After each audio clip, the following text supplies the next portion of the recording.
शादी भी एक तरह का जुआ है। लग जाए तो जैकपॉट है, नहीं तो जिंदगी तबाह है। बुआ जी की ये शब्द विदिशा के कानों में आज भी गूंज रहे थे।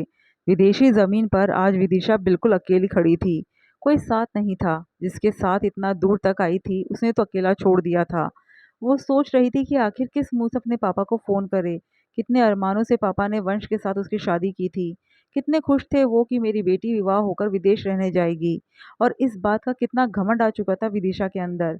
पूरे परिवार में, पूरी रिश्तेदारी में, या यूं कहे कि पूरे गांव में वो अकेली ही ऐसी लड़की थी जिसके लिए महानगर में रहने वाले वंश का रिश्ता आया था और उसे शादी के बाद विदेश जाने का मौका मिल रहा था।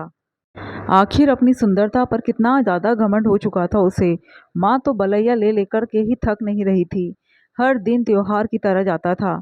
बुआ ने कितना समझाया था कि लड़का महानगर में रहता है और आगे चलकर विदेश जाएगा। इसका मतलब ये नहीं कि शादी ब्याह के मामले में आप ज्यादा जांच पड़ताल नहीं करें। एक बार अच्छे से देख परख तो लो।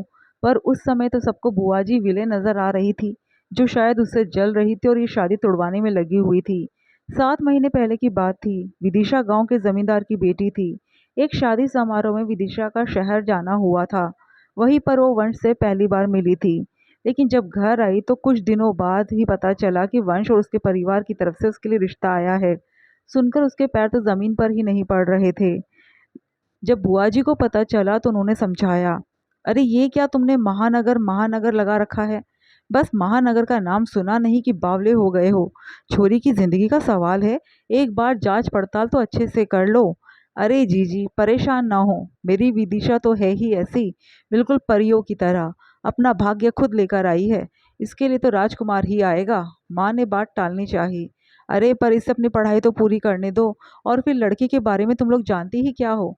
उसके परिवार के बारे में क्या जानते हो। अरे जीजी लड़के के बारे में क्या जानना है। लड़का कमाऊ है, दिखने में सुंदर है, और तो और विदेश जा रहा है। और अब क्या चाहिए। और जब इतना अच्छा रिश्ता आ गया तो फिर पढ़कर करेगी क्या। ये तो खुश है, पापा ने कहा। अरे पर वो जल्दबाजी नहीं कर रहे। भला ये क्या बात हुई। सगाई और शादी एक सप्ताह के अंदर ही करना चाहते हैं। और तो और दहेज ना लेकर के सब कुछ कैश ले रहे हैं।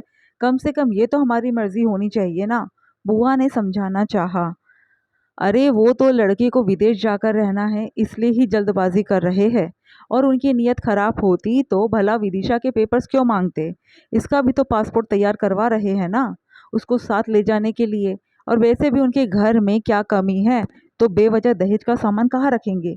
इसलिए तो वो लोग कैश ले रहे हैं। माँ बीच में ही बोल पड़ी। अरे पर फिर भी सोच समझकर कदम बढ़ाओ। देख शादी एक तरह का जुआ है। लगे तो जैकपॉट है वरना जिंदगी खराब है। तुम दोनों विदिशा के माता पिता हो। तुम लोग देखो, हम उनके बारे में ज्यादा कुछ नहीं जानते हैं। और ना ही कोई हमारा जानकार बीच में है। कहीं बाद में कुछ गलत ना हो जाए और फिर पछताना पड़े। बुआ जी परेशान होते हुए बोली। अरे जीजी ये तो जैकपॉट ही लगा है।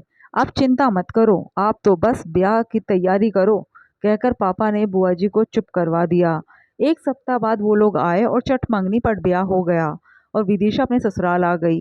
वहां भी कुछ दिन रही और फिर वंश के साथ विदेश रवाना हो गई। कुछ दिनों तक तो सब कुछ ठीक रहा। पर फिर वंश घर लेट आने लगा। कई बार तो 2-2 दिन तक घर ही नहीं आता था। विदिशा ने 3-4 बार पूछा तो वंश ने काम का बहाना कर चुप करवा दिया।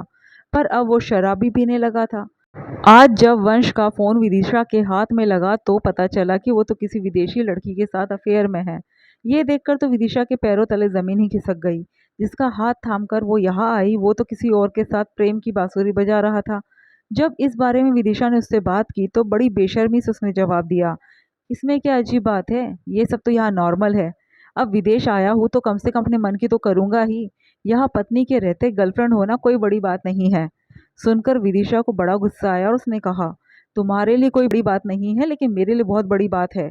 जब तुम्हें अपने मन की ही करनी थी तो फिर मुझसे शादी ही क्यों की थी। पैसों के लिए, बस यही कारण था, वरना तुम जैसी गांव की लड़की से कौन शादी करता। वो तो मुझे विदेश आने के लिए पैसों की जरूरत थी। और पापा का बिजनेस ठीक नहीं चल रहा था। इस कारण से तुमसे शादी करनी पड़ी, वरना तुम जैसी गवार लड़की की तरफ तो मैं देखूं भी ना। वंश ने बड़ी बेशर्मी से जवाब दिया। वंश के मुंह से ये सब सुनकर विदिशा सख्ते में आ गई। उसके मुंह से कोई बोल ही नहीं फूट रहे थे। आंखों में से आंसू बहने लगे थे। और उसे उसी हालत में छोड़कर वंश घर से निकल गया। काफी देर तक विदिशा अपनी किस्मत पर रोती रही। पापा को फ़ोन करने की हिम्मत नहीं थी, इसलिए उसने अपनी बुआ को फ़ोन लगाया। फ़ोन उठाते ही बुआ जी ने कहा, अरे विदिशा, आज कैसे फोन किया? वहाँ सब ठीक तो है ना? मन लग गया तेरा वहाँ पर?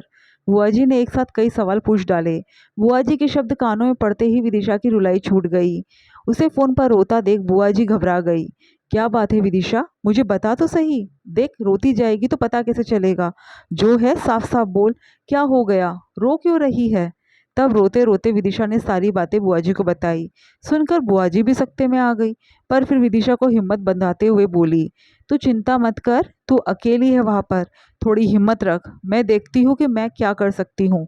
मैं वापस आना चाहती हूँ बुआ, मुझे वापस बुला लो। मैं अपने देश, अपने गांव वापस आना चाहती हूँ, अपनी धरती पर वापस आना चाहती हूँ। यहाँ मैं बिल्कुल अकेली हूँ बुआ, मुझे कुछ भी समझ नहीं आ रहा कि मैं क्या करूँ। विदिशा रोते हुए बोली, नहीं बेटा, रोना नहीं, मैं अब तुझे वहाँ नहीं छोड़ूंगी, वापस अपनी धरती पर लाकर ही रहूंगी, तू परेशान मत हो। बुआ जी ने हिम्मत बंधाई, तब जाकर विदिशा चुप हुई। यहाँ सबसे पहले बुआ जी ने विदिशा के माता पिता से बात की, और एक पल के लिए तो उन्हें भी यकीन नहीं हुआ कि ऐसा कुछ हुआ भी है। पर जब उन्होंने फ़ोन करके विदिशा से बात की, तब जाकर उन्हें यकीन हुआ। उसके बाद उसके माता पिता और बुआ जी सीधे वंश के माता पिता से शहर जाकर मिले। उन्हें भी अपने बेटे की करनी पर यकीन नहीं हुआ। हालांकि उन्होंने इस बात को ज़रूर माना कि वंश को विदेश जाने के लिए पैसों की ज़रूरत थी, और शादी में आए हुए पैसों से ही वो विदेश गया है। पर वंश के मन में इतना गलत था, इसके बारे में उन्हें अंदाज़ा भी नहीं था। लेकिन उसके कुछ सप्ताह बाद विदिशा के पापा वंश के पापा के किसी भी फैसले का इंतज़ार किए बगैर ही विदेश रवाना हुए, और अपनी बेटी को अपने साथ ही लेकर वापस लौटे। यहाँ आने के बाद विदिशा ने डिवोर्स फाइल कर दिया, और जो पैसा शादी में लगाया था, साथ ही साथ जितना कैश दिया गया था, वो सब वापस मांगा। आखिर अपने पिता की कमाई को वो ऐसे ही किसी धोखेबाज को मौज मस्ती के लिए नहीं दे सकती थी। हालांकि इन सब में काफ़ी वक्त लगा, लेकिन आखिरकार कुछ सालों बाद उसे इन सब से छुटकारा भी मिल गया। लेकिन अब विदिशा ने पहले अपनी पढ़ाई पूरी की, फिर उसके बाद उसके पिता ने अच्छा सा रिश्ता देखकर उसकी शादी कर दी, और आज वो अपनी शादी से खुश थी।